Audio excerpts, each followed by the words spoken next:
प्रणाम। मैं जदुवंशी। बिहार चुनाव में नौजवान निभाएंगे अहम भूमिका। बिहार की 37% आबादी नौजवानों की। एनसीपी के आंकड़े के अनुसार बिहार की औसत उम्र 22 से 65 वर्ष है, जो दूसरे राज्यों और केंद्र शासित प्रदेशों की तुलना में कम है। लेकिन खास बात यह कि यहाँ मतदाताओं की तुलना में 37% आबादी नौजवानों की है। ये आंकड़ा देश के अन्य राज्यों की तुलना में अधिक है। वहीं राष्ट्रीय स्तर पर देखें तो ये आंकड़ा 9% है।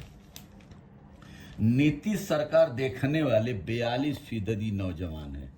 आंकड़े बताते हैं कि अगर जीतन राम मांझी की 9 माह के कार्यकाल को छोड़ दिया जाए तो 42% बिहार के मुख्यमंत्री के रूप में नीतीश कुमार के अलावा किसी को नहीं देखा है। बिहार की 42% आबादी का जन्म 2005 के बाद हुआ है। तो यहाँ सवाल यह है कि 2020 वर्ष से नीतीश कुमार की सरकार है और बिहार का आज तक पलायन रुका नहीं। नौजवान हर राज्यों में पलायन करके जा रहा है, विदेशों में भी जा रहा है। शिक्षा का वैसे ही अभाव है। शिक्षा के लिए भी बहुत शहरों के लिए दिल्ली जैसे शहरों में बहुत ज़्यादा पलायन है, अधिकांश शहरों में। तो कहने का मतलब यह है कि दिल्ली 20 बरस का नीतीश सरकार का जो हिसाब है उनको बताना चाहिए। ये सड़कें हैं, पुले बनती है, पुले चुनाव उद्घाटन के बाद टूट के गिर जाती है। आपका बाढ़ आती है, बाढ़ के बाद जो बाढ़ आती है 48 घंटे के बाद नदी का पानी सूख जाता है, सारा समुद्र में चला जाता है पानी। कहना फैक्ट्रियाँ हैं वहाँ पर। हॉस्पिटल एक दरभंगा में बना तो वो भी कागजों में बना, और वहाँ पर जानवर सब सारा चरते हैं। तो विकास के मामले में नीतीश जी अपना बताएं। लालू जी के बाद में लालू जी का शासन को याद दिलाते हैं, तेजस्वी को याद दिलाते हैं।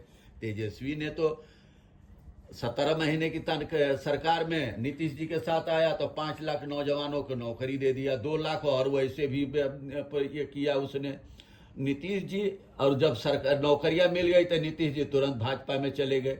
क्यों? आके वो भी नौजवानों के नौकरी के दिल से फेवर में नहीं थे। नहीं तो नीतीश डबल इंजन की सरकार 5 से ही है। ये नीतीश जी नौकरी नहीं दिए तो तेजस्वी के आने के बाद दिए। जातीय गणना की बात, पिछड़े दलित आदिवासियों की जिसकी जितनी हिस्सेदारी उतनी उसकी भागीदारी सत्ता में होनी चाहिए। तो जातीय गणना भी नहीं करा पाया। जातीय गणना हो भी गया तो उसको सुप्रीम कोर्ट में जाकर के अटका दिए सब। तो कहने का ना, नीतीश जी अपनी बातें बोले और भर्ती के लिए इतने नौजवान वैकेंसियों के लिए चाहे उसके बात करते हैं तो पुलिस की लठ मार खाते हैं। तो नीतीश जी अपनी बताएं। और दूसरी बात, अपने काम के यारे लालू जी का शासन को तो वो जो बच्चे आज नौकरी का टाइम है उनको तो लालू जी का शासन का याद ही नहीं। लालू जी का शासन किया था, लालू जी का शासन गरीबों का था, पिछड़ों दलितों आदिवासियों का।